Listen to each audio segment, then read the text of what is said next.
Do you have a true scary story you want to see on this channel? You should send it my way. Go to astheravendreams.com/submit or check the links down below, and thank you.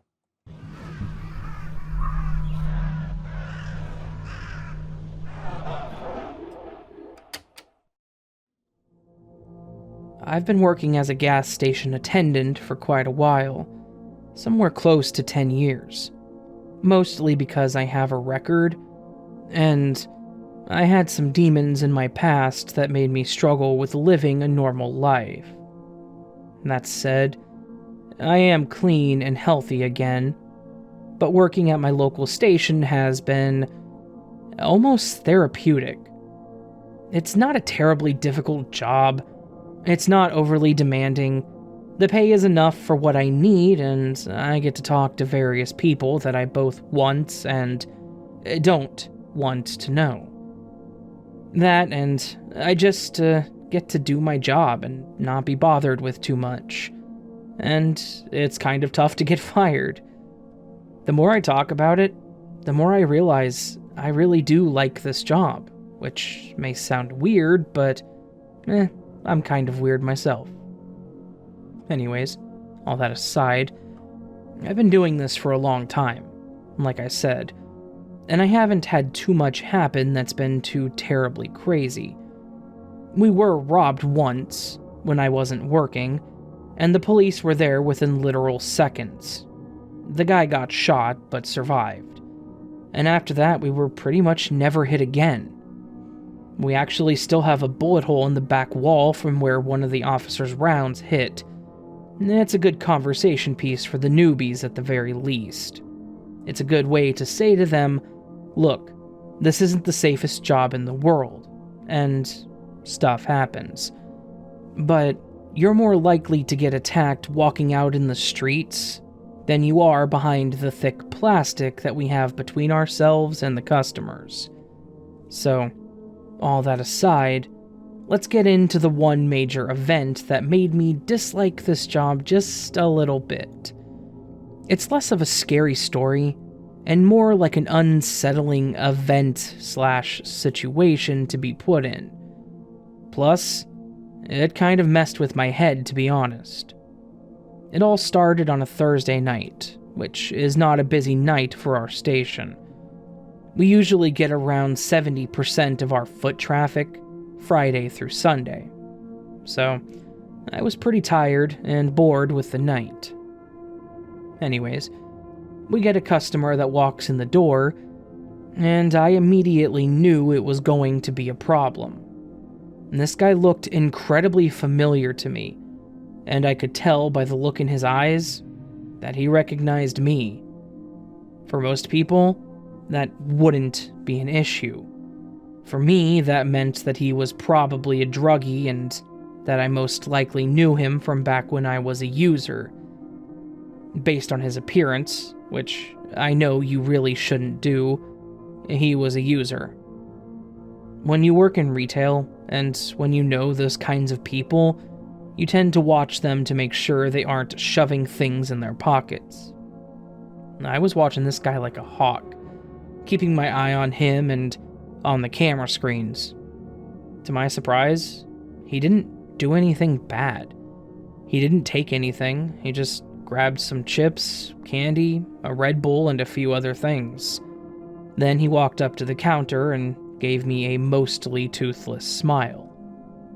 Being as polite as I could, I asked how he was that evening, just trying to make small talk and keep it shallow. He tells me that he's doing all right. I start scanning his items, and then I turn to tell him his total, and he smacks the counter with his hand, making me jump. As soon as he does, he shouts, "Wait a minute, Daniel! I knew I recognized you, Danny! How you been, man?" Which, again, was something I was hoping wouldn't happen. I've been clean for a long time. I've avoided these kinds of people for years and have been trying to keep myself on the straight and narrow. I told him I was doing good, and that I was just chugging along, keeping clean and working hard. He laughed and told me that he was trying to stay off the junk and that it was really hard. I agreed. I told him that it takes time and a lot of willpower, but it's worth it.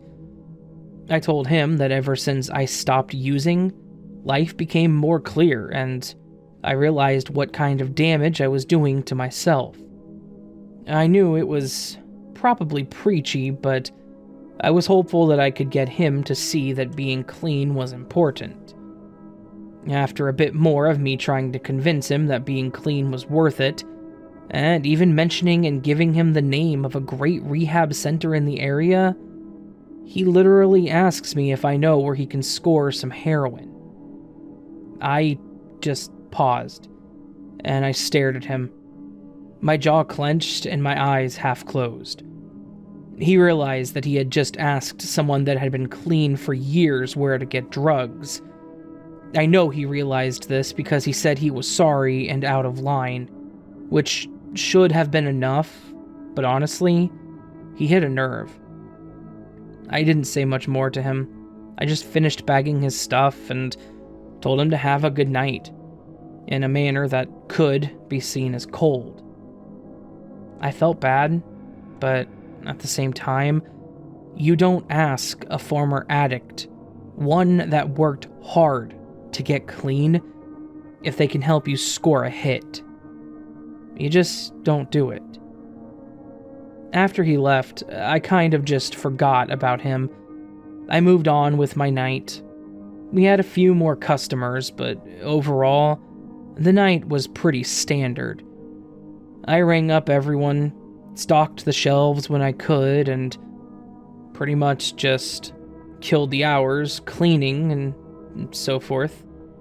About 4 or 5 hours later, my second person came in for the end of my shift, so I could go ahead and start doing the outdoor cleaning.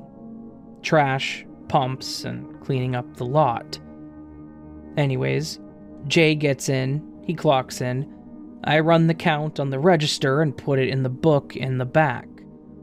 I then inform him that I'm going to take out the trash, so he takes over the register. I get all the bags ready, and I head out to the back towards where the dumpster is. I throw the first bag in, and the sound seems off. It sounded like there was something in the dumpster. It may sound really dumb, but after doing this for damn near a decade, there are patterns and things like that sort of click in your head. They empty the dumpster midday around here on Thursdays, so it should have been empty. And the trash bags usually make a decent thump in an empty dumpster. This time, it didn't. It sounded like it hit something soft at the bottom. My first thought was maybe they just didn't pick up the trash earlier, which would have been an issue, as the owner pays extra for that service. I sighed. I put my foot up on the rung, and I hopped up to look in the dumpster. And then, I see him. The guy that came into the store a few hours prior. The guy that asked me where he could get some heroin was lying on the bottom of the dumpster and was clearly blitzed out of his mind. He even still had the cloth around his arm. I was livid. This guy had seriously jumped in our dumpster to shoot up. He seriously had the audacity to do this after everything I had said to him. I threw the second bag off to the side and went back into the store. I then told Jay to call the cops. I told him that some junkie had shot up in the dumpster and passed out, and that we needed the cops and probably a paramedic.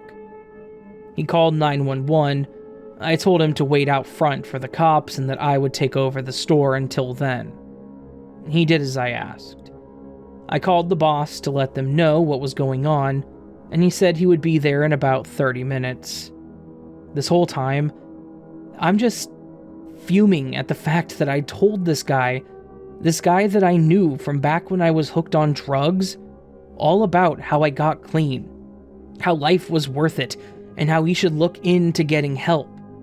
And I even gave him the name of the facility I went through, and then he felt it was okay to go get trashed in our trash. My anger was, best way to put it, short-lived when the paramedics showed up. I expected them to just pull him out, wheel him up on the stretcher, and get him to the ER. Then, I noticed that, with the stretcher, they pulled out one of those plastic body bags. My rage immediately shifted to a deep sense of pity. Jay came back in with the boss and one of the officers, and they asked questions, obviously. I told them that he came in earlier and bought some stuff and that we chatted. I told them that I actually recognized him from back when I was an addict, but that I was clean and hadn't seen him for at least 10 years prior. They then informed me that they found the candy and a half-empty bag of chips on his person, along with a card that I had written the number for the rehab facility on. They also informed me that he pretty much for certain died of an overdose, that he probably just overdid it and passed out, then didn't wake up.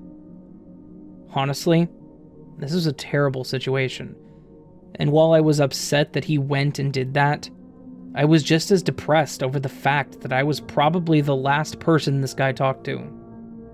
I know that there was nothing more that I could have done, and I feel like had this guy woken up in the morning and saw the card with the number when he was sober, he might have gone and gotten help. Of course, we'll never know, and it really does haunt me that, had I not gotten clean when I did, that could have been me in that situation. I do feel bad that he passed away, but users all know the risk when they push that needle in. I really, honestly do hope that he found peace on the other side.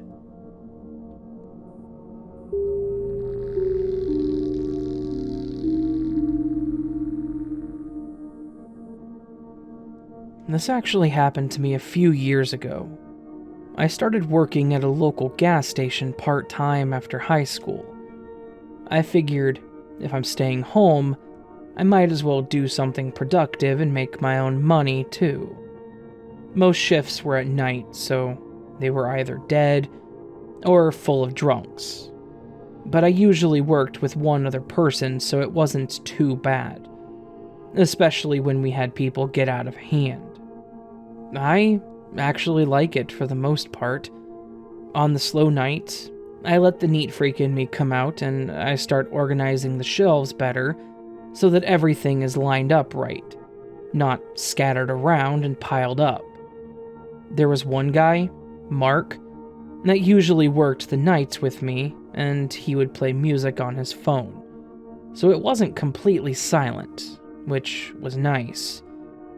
One downfall, though, was that I didn't have a car anymore, as mine finally died on me, so I had to rely on rides from my parents, friends, or sometimes an Uber to get to places. Still, it was manageable, because I only lived a few miles away from my home, so I could even walk there if I had to. I believe it was late September when this happened, because it wasn't too hot, but it had started getting cooler overnight. I decided to walk to work since it was nice out, and my parents weren't home to take me anyways. It was a normal shift, except it was also football season, so we were a bit busier before the games started. We were dead while it was on, and then we would get a quick burst of people at the end. As I'm ringing people up, I looked up to see my line, and I noticed a guy in basketball shorts, socks with sandals on, and a shirt that said something about the gun show. High roll, am I right? He was looking right at me and smiling, so I just smiled back and continued working on the line.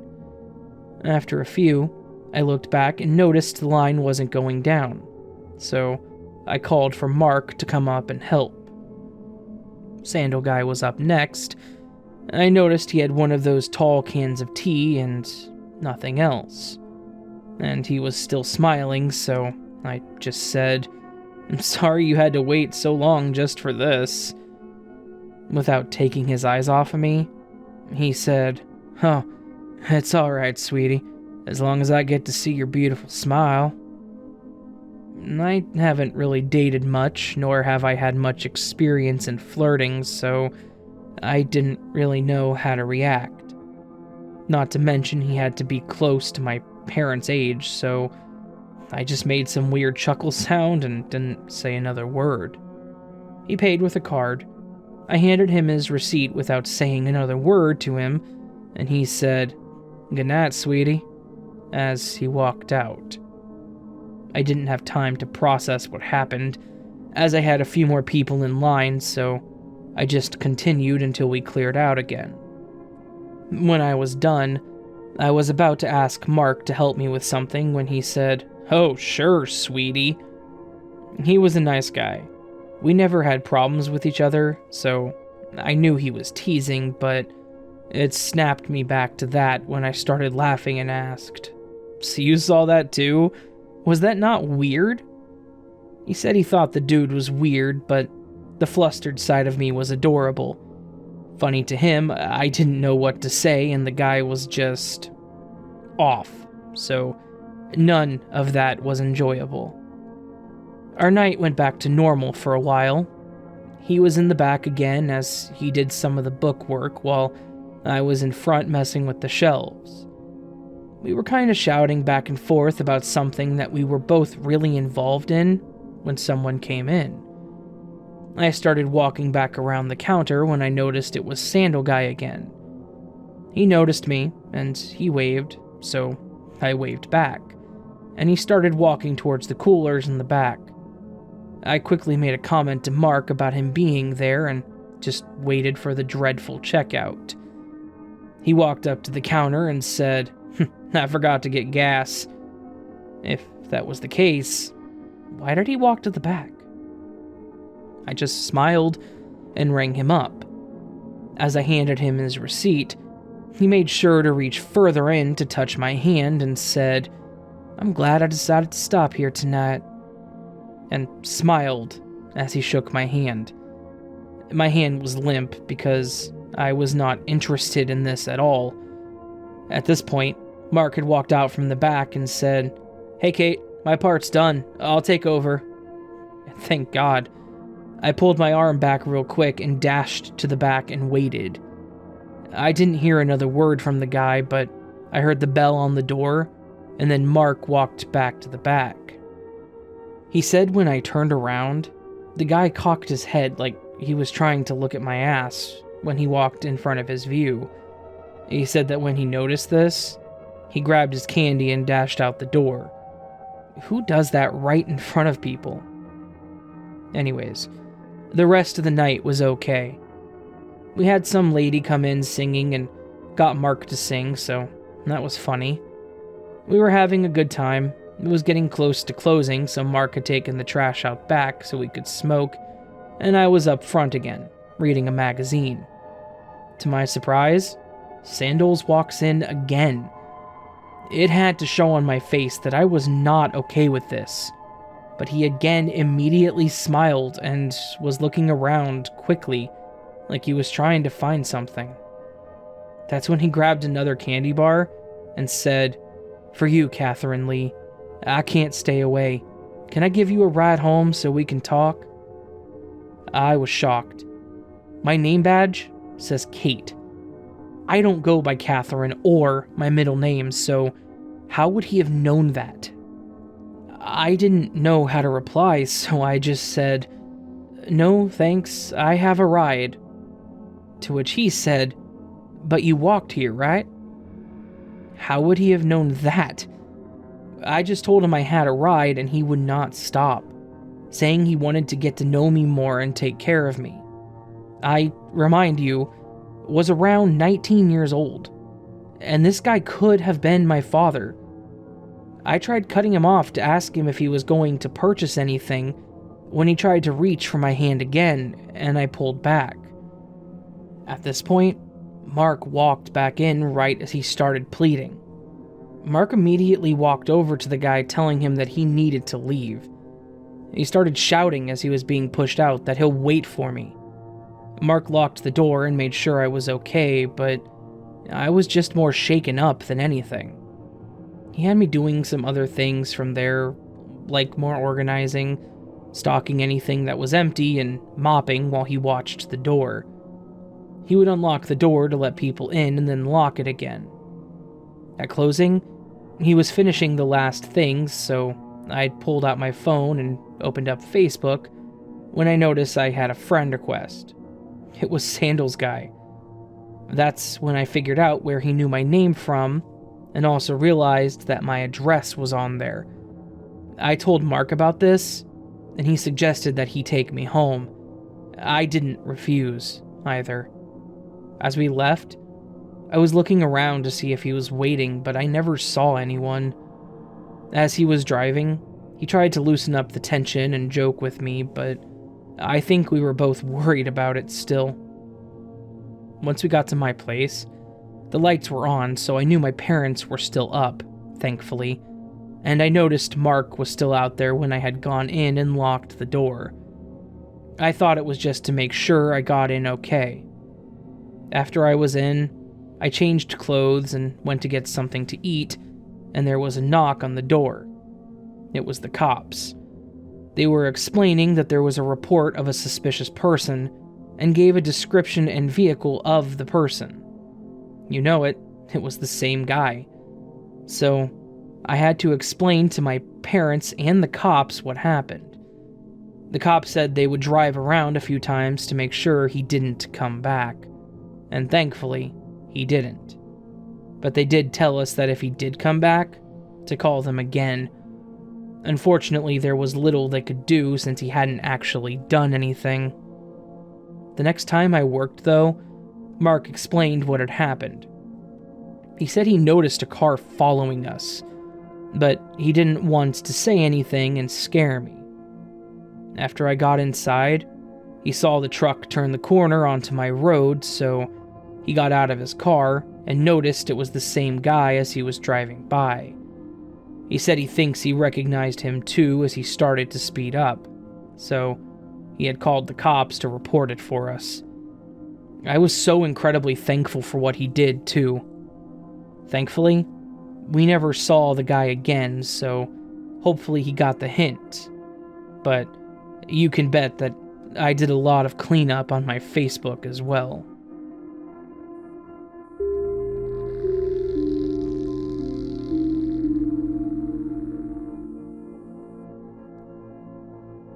Back in the early 2000s, I worked in a gas station / rest stop that was off of a highway.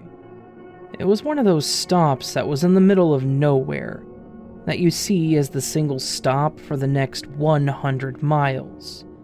So, it was quite the drive getting there and getting home, but it was also quiet, for the most part. You can get some weirdos crossing the state line, but it's always nice knowing you probably won't see the same person again. Outside truckers. Maybe. Sometimes, my husband would come in on his day off and sit up in one of the booths, reading or something while I worked. I remember this event happening in the summer because it was so hot. So, I had the fans on near the front just to keep cool since I would be close to the doors. My husband wasn't feeling well, so he had stayed home, but there were 2 other people working. An older woman, Rosa, who worked in the kitchen area where we make the hot foods, and the other cashier, Evan. Rosa had left as we had closed the food station at 9, so it was just going to be the 2 of us. Again, with our location and it being as late as it was, we didn't get a lot of customers. More so, it would be people coming in to buy a phone charger, use the restroom, and sleep in the parking lot. It wasn't uncommon to see cars parked, but we still kept an eye on them for our safety. On this night, Evan had just walked away to get something to eat and take a short break. I was up front, sitting behind the register, reading, when a few people had walked in. By this time, it was around 11, so the first couple to walk in looked exhausted. They were looking at energy drinks and donuts, and all I could do was chuckle to myself, knowing that they were going to crash soon. While they were looking around, I saw another person walk in. Because the door makes a sound when it's opened, I looked over immediately to see them, and she turned her face away quickly as she started fidgeting with her hair. It was a woman who appeared to be by herself, but she stood out to me because she was wearing a hoodie and sweatpants.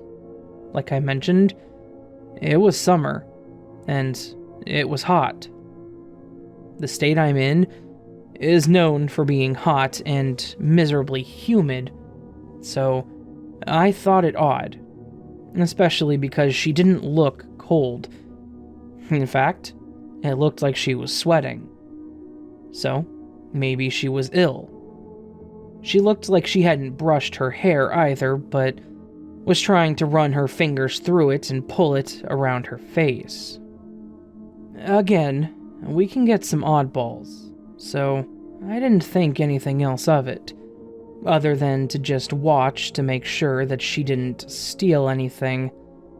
After walking around a few aisles, she came up, and while trying to avoid eye contact, she asked where the restrooms were. I noticed when she approached that she didn't really look well. Her face was pale, lips dry and cracked, and she was, in fact, sweating. I asked her if she was okay, and she smiled slightly, saying that she was just car sick. I let it go, as it was none of my business as long as she wasn't in any danger, or anything, and I pointed her to the restrooms. So, the restrooms are on the little diner/food side, so she had to walk towards the other side to get there. We have one of those corner mirrors hanging so we could see people coming and going from that direction, though. I watched her walk over there and head down the hall with no issues. A couple of minutes later, the first couple walked up with like 6 different energy drinks, donuts, and 2 bottles of water. I remembered this because I teased them about the water to caffeine ratio and convinced them to buy more water. I speak from experience after all. We joked and talked for a bit, where they were from and headed, and how they mentioned they grossly underestimated how much they would spend on gas. They gave me a 10 to put towards their gas, and they left. Shortly after, Evan came back up from break and we started talking about the couple that came in when the phone rang. There was a phone up front that was usually only used by us employees to call in, or when we needed to make a call. Management when they would ask or remind us to do something, and, of course, emergencies. It was the manager, calling us, asking how it was going, and to check if Rosa turned off all the fryers and oven, as she had forgotten a few times. I remembered this because the kitchen is creepy when it's closed, because it gets really dark and all you can hear is the AC/heater blowers, or faint talking from the front. So, what else does a lady do but ask the guy to go do it? So I stayed there, and I started reading again when Evan came back in one piece, thankfully, and we turned on the small TV that we had up there. It had been a few hours of us sitting, walking around, getting a customer here and there when we had one lady walk in and again ask for the restrooms. As she started walking in the back, I remembered the lady in the hoodie, because I never saw her leave. I started asking Evan if he had seen her when the woman had come running back to the front, saying that there was a baby in the restroom. I remember I just paused for a second to register what she said when she clarified. There was a newborn in there. Alone. I immediately rushed to the restroom, and in the stall was a newborn in the toilet. It looked like someone tried to cover the poor thing with toilet paper and seat covers. I have a daughter. She's a teen now, but I remember when she was born and it being the best feeling in the world, so this made my heart drop.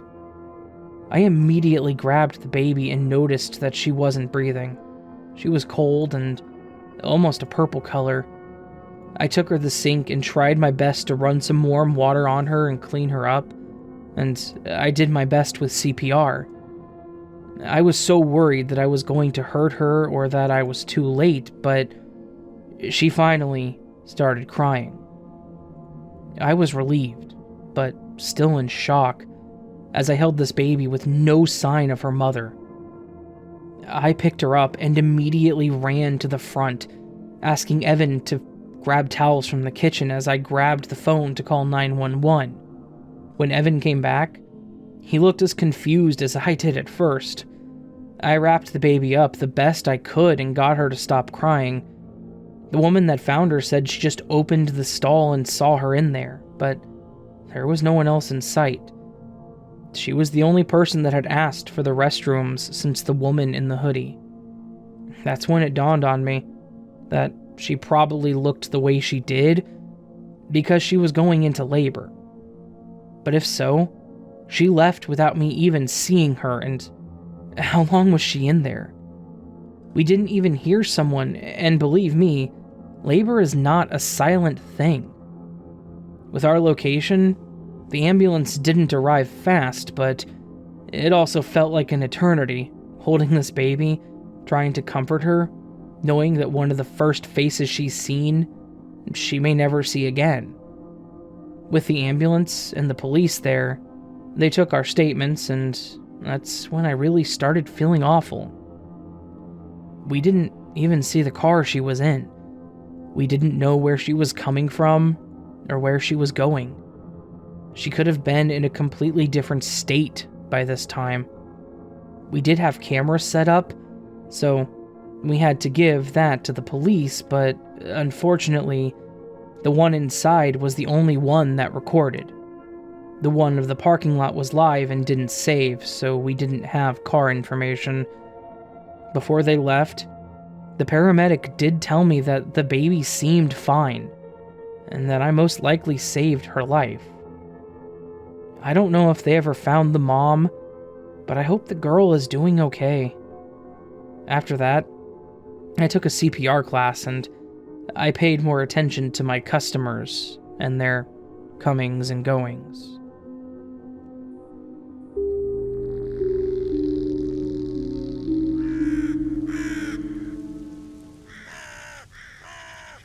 So that was a collection of 3 genuinely freaky gas station stories. Holy crap. Gas stations are weird and terrifying places, apparently. But I mean, you gotta look at what it is. It's not just basic retail, right? A lot of them are open 24/7. Like around here, you got Quick Trip and Casey's, and they're 24/7. I can imagine being open 24 hours a day, 7 days a week, 365 days a year. You get some weirdos, as these stories kind of explained. Hopefully you all enjoyed them. Hopefully they didn't scare you too much. And hopefully you guys will come back for more. Well, if you did enjoy it, hit that thumbs up button. If you're new to the channel, hit that subscribe button and the bell icon next to it if you so feel. And let me know in the comments what you thought of the video. Which story was your favorite? What's your favorite color? What's my favorite color? Do you know my favorite color? What's Patience's favorite color? Who is Patience? Where is Patience? All of these valid questions that only you can answer. I got nothing else. Have a good night. Sleep well.